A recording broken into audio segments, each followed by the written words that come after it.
Hello everyone, my name is Zenitsu and I'm back with another Digimon deck profile video. So today I'm going to be talking about another deck coming from BT04, and thanks to one of the new promos, this deck definitely is looking to be pretty interesting and pretty powerful of a deck to play, and the promo that we're going to be playing around with is Palmon. So the new Palmon is really good because it allows us to utilize the Digi-Burst ability in more powerful and meaningful ways than what Japan had in their BT04 meta, and the two big cards that we're going to be playing around with is going to be Nidhoggmon and Grand Kawagamon, because they are two of some of the more powerful cards that have the Digi-Burst ability. So going over the deck, starting with the Digitama, I'm going to be running one copy of Argomon. So this Argomon is still a pretty good Digitama just because it has a nice inheritable ability of when this Digimon becomes unsuspended during your unsuspend phase, then you get to gain one memory. So if we don't throw it away with the Digi-Burst ability, then this is still pretty good of a card just because we're still going to be aggressing, and if we're going to be going faster than our opponent and trying to utilize some of the Digisorption ability early on, then this card could make a lot of our plays easier going into our Megas by allowing us to gain that extra memory.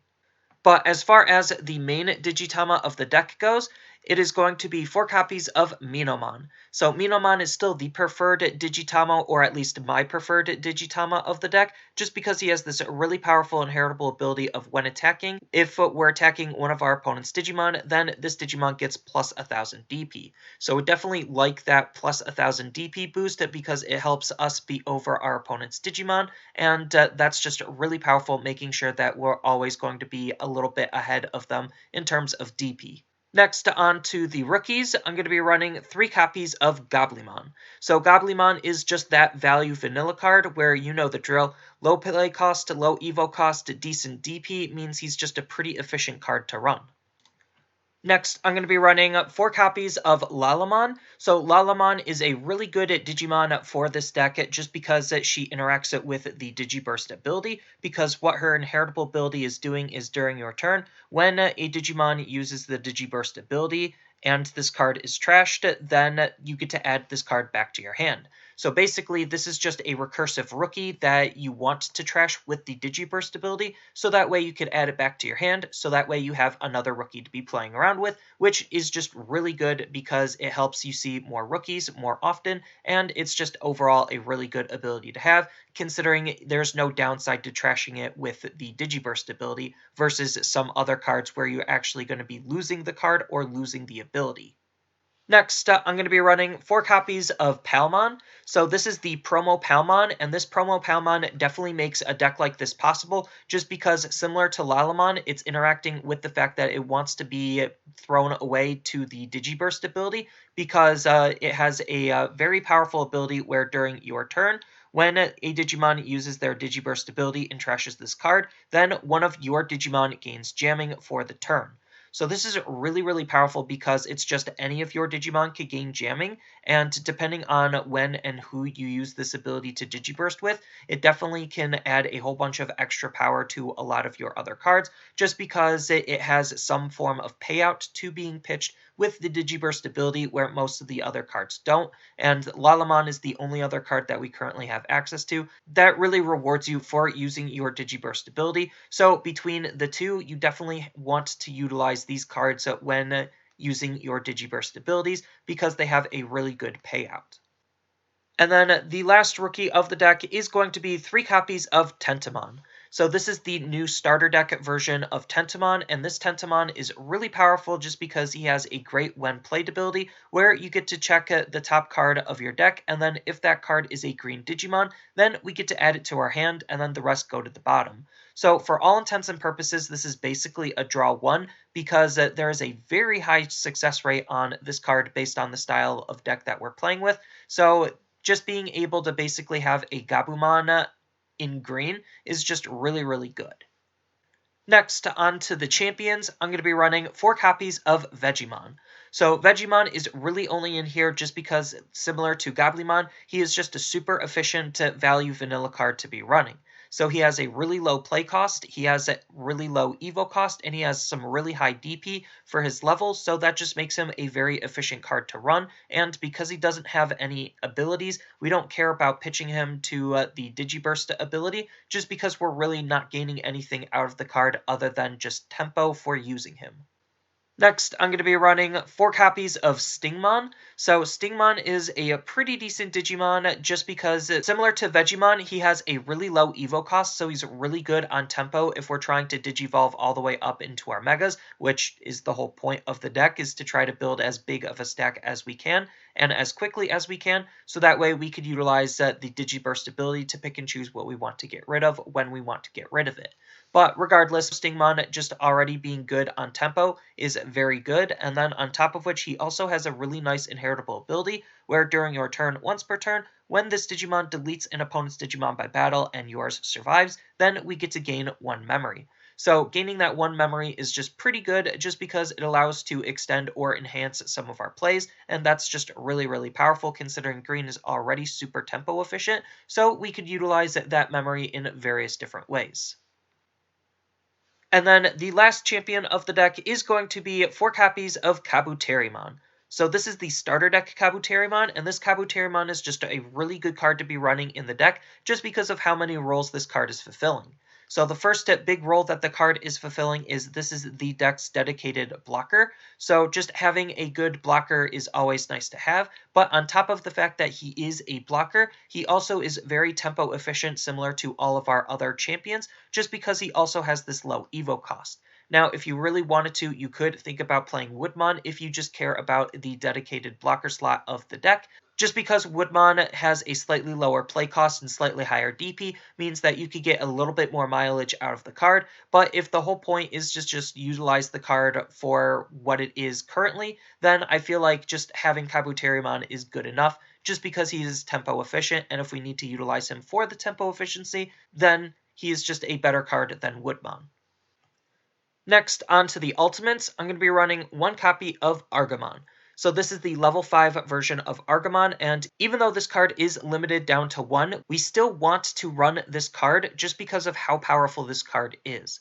So this card has 2 big abilities. The first ability is a Digisorption ability, where basically we get to suspend one of our Digimon to reduce its evolution cost by 3. Well, it has a normal evolution cost of 3, so that means we just get to evolve into him for 0, which is really powerful because then we could just Digivolve right up into our Mega, and that's just a huge tempo swing, getting 2 evolutions super fast and super quick. And it makes it that much harder for the opponent to just kind of come back, just because we gained so much tempo from this ability. So that's the first thing that's making the card really good, and then the second part of the card that's making it also really good is its inheritable ability of when attacking, we get to play 1 level 3 green Digimon from our hand, but it comes in suspended. So just being able to free cast is already very, very powerful, even though it is rookies, and even though the rookies do come in suspended. This just combos very nicely with Lalamon, just because Lalamon is able to add itself back to our hand with the Digi-Burst ability. So making sure that we always have level 3s to gain benefit from this ability is just super, super powerful. Even without just Lalamon adding itself back to our hand, just being able to free play any of our rookies like Tentomon to trigger its ability is just still very, very powerful. So those 2 elements combined just make the card a very insane card to run, and thus why we're still running it. Next, I'm going to be running 4 copies of Blossomon. So Blossomon is basically doing the exact same thing as the level 5 Argomon, except it doesn't have any inheritable abilities, but we don't necessarily care about that because we're just going to pitch it with Digi-Burst anyway. So just being able to evolve into this card for 0 because it has the Digisorption ability also is just a really powerful thing and something we're definitely looking to gain out of the card. And then the last ultimate of the deck is going to be 4 copies of Lilamon. So Lilamon is just a pretty decent card to run with the deck just because of how much synergy she has with the deck. So the first big thing to note is she has the main ability of Digi-Burst 2. So her Digi-Burst ability is allowing us to suspend one of the opponent's Digimon down. So not only does she have a Digi-Burst ability, meaning we could utilize these two cards a little bit earlier than waiting all the way up into our Mega, but the fact that she's also resting one of the opponent's Digimon down is just really powerful, because then when we go up into our Mega, we could utilize our Mega to just try to get rid of the Digimon we just rested, or we could utilize her ability more offensively to just rest a blocker, so that way we could aggress onto the opponent's security more safely with. So that's just already pretty powerful on just the utility of her Digi-Burst ability, but on top of that, she also has a really powerful inheritable ability, where it's a when attacking ability. If we have a Tamer in play, then we get to suspend one of our opponent's Digimon down. So she's basically acting like a better version of Lilamon in the inheritable source, which Lilamon was already pretty powerful to begin with, so the fact that we have a slightly better version of her just adds more reason to why we want to play the card. But the only downside to the card is she is a little bit less efficient than some of our other Digivolutions, with a Digivolution cost of 3, but sometimes we don't necessarily care about that just because we're so tempo and memory efficient in various other areas that we could afford a little bit of tempo inefficiency. Next, on to the Megas, I'm going to be running 4 copies of Nidhoggmon. So Nidhoggmon is one of the big and main Megas of the deck, and this card is looking to be just an absolute monster to deal with. So the first big thing to note is he is a level 6 with 13,000 DP, which is a little bit uncommon considering he's just naturally a lot stronger than a lot of the other level 6s in the game, but he does come at a hefty Evo cost of 5, so there is a little bit of drawback to his high DP, but regardless, the second we put him onto the field, it is definitely going to be very hard for the opponent to try to deal with, just because of how powerful his ability is. So what his ability is doing is it is a when Digivolving ability of Digi-Burst 4, so you have to pitch all 4 of your cards underneath him in order to get this ability off, and the ability is really, really powerful. So his ability allows you to suspend all of the opponent's Digimon that have 5,000 or less DP, and then we get to put all of the suspended Digimon back to the bottom of the opponent's deck. So this is just really, really powerful because it's essentially a board clear in green, and the ability to return is more than just on the cards that he rested. Similar how Puppetmon just rests one card and then all of the other cards gain that Stunlock ability, Nidhoggmon works in a very similar way, where he'll just rest all of them that are 5,000 DP, and then any of the other Digimon on top of the ones that he just rested are all going to go to the bottom of the deck. So that's just really, really powerful because you're A, getting a big body, and B, clearing basically everything on the opponent's field, and that's just what makes him really, really strong. That the fact that you don't care that you're evolving him for 5, because the second he comes onto the board, he's just going to wipe the opponent's board clean. Next, I'm going to be running 4 copies of Grand Kawagamon. So Grand Kawagamon is a really powerful Digimon because he has the main ability of Digi-Burst 2, where we get to pitch 2 cards from his evolution source to utilize the ability, and his ability is one of our Digimon gains security attack +1 until the end of the turn. So this is really powerful because a fully stacked Grand Kawagamon means we could utilize this ability twice, and we could give whatever Digimon security attack +2, which is just really powerful because it allows you to deal more damage to the opponent quicker. And then on top of that, if we pair it up with Palmon, we could give whatever Digimon we're going to be swinging with the jamming ability, which means that security attack +2 and jamming just allows us to safely aggress onto the opponent's security that much easier and that much more efficiently with. And the interesting thing to note is it doesn't necessarily have to be on Grand Kawagamon because it's just any one Digimon. It's just easier most of the time to do it on Grand Kawagamon because he's just already going to be a Digimon on the field. But regardless, the fact that we could use this ability to increase our overall damage output is really, really nice, especially if we pair it up with the promo Palmon like I mentioned before. And then the last Mega of the deck is going to be the level 7 of the deck, and that's going to be 3 copies of Chaosmon. So Chaosmon is an absolutely insane card for this deck just because of how much potential and power this card brings and synergy this card has with a whole bunch of our other cards. So what this card is doing is he has 2 big abilities. First, he has the piercing ability, so green really likes playing around with the piercing ability so that way they rest the opponent's Digimon down, and then they can swing into that rested Digimon with the piercing ability to then deal security damage and remove the body on the board. So that's really powerful synergy that he has with just green's natural playstyle there. But on top of him having the piercing ability, he has another really powerful ability of when Digivolving, where you get to unsuspend this Digimon, then this Digimon can attack one of the opponent's Digimon, and the opponent's Digimon that you could attack also could be unsuspended. So this is just really powerful because paired up with his piercing ability means that we're going to be doing security damage anyway, and being able to just get an extra attack out of him is already just pretty good of an ability to have. So in order for the turn to officially end, you do have to resolve the full part of the ability. So the attack being part of the ability means that he could attack even when the memory goes onto the opponent's side. So that's just two really powerful aspects to the card, but this card has some very powerful synergy with the rest of the deck because the big combo of the deck is pairing Chaosmon underneath Grand Kawagamon, and Grand Kawagamon giving himself a security attack +2 means that that transfers over to Chaosmon, which just means Chaosmon will also be dealing 3 security checks when he swings with piercing. So that's already really powerful, and then as I mentioned before with Grand Kawagamon, you could pair it up with Palmon to also give him the jamming ability as well. So just a whole bunch of extra keywords added onto Chaosmon just make him very, very powerful in the deck to run, and then on top of which, like I said, he's just a really powerful Digimon in his own right. So after we use Nidhoggmon for his ability, we could just feel free to utilize him to Digivolve right up into Chaosmon, and similar with Grand Kawagamon, where we could just use him after he's all done to just go up into Chaosmon and not feel bad about it. So all of that combined just make Chaosmon an absolute monster and insane card for the deck. Next, onto the options, I'm going to be running 1 copy of Hidden Potential Discovered. So Hidden Potential Discovered is the only option in the deck just because it's the only option we need in the deck. And we don't really need it, it just helps the deck along just because of what this card is doing.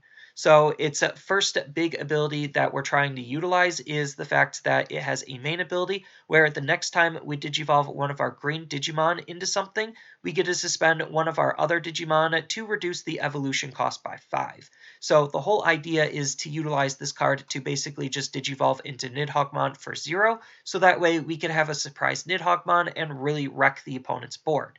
But if we need to, we could utilize this card to Digivolve one of our green Megas into Chaosmon to reduce Chaosmon's evolution cost by 5, making him 1 to evolve, which is still just a pretty powerful of a play to make. Even though it doesn't matter as much, it's still just nice to have the option and availability.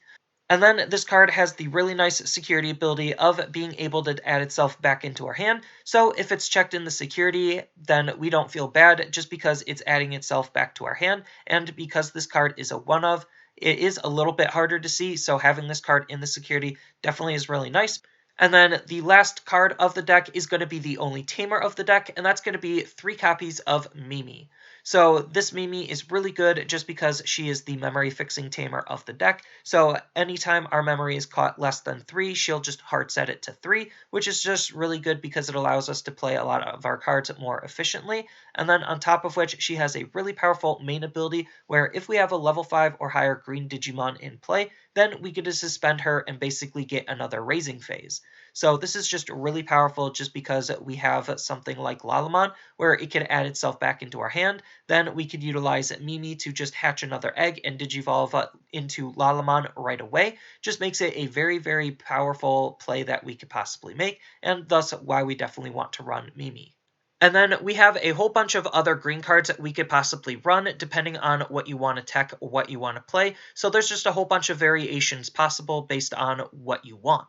So some key cards to highlight here is that we have access to the Hercules Kabuterimon from the starter deck, just because the Hercules Kabuterimon from the starter deck has his own Digi-Burst ability himself, so he's already synergizing with a lot of the other cards that interact with Digi-Burst there. And then on top of that, he also has the piercing ability, so he's already going to be pretty threatening just alone. And then on top of which, we also have access to Puppetmon as a really solid on-play Mega to just go right up into Chaosmon, but we also could utilize Puppetmon to stunlock the opponent's field long enough for Nidhoggmon to wipe the entire field clean. So there's just another powerful line of play you could think about with Puppetmon.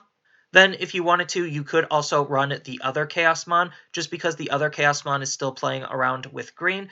Then we have access to some other tamers, so you could think about playing Yoshino just because she has synergy with the Digi-Burst ability herself.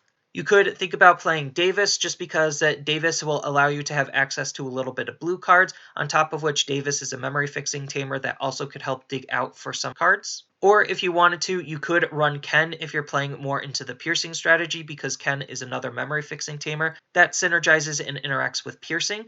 Then you could think about playing some other option cards if you wanted to. So you have access to Flower Cannon to be able to rust one of the opponent's Digimon down. And then you also have Needle Spray in the starter deck, which is basically doing almost the exact same thing as Flower Cannon. It's just their security abilities are a little bit different.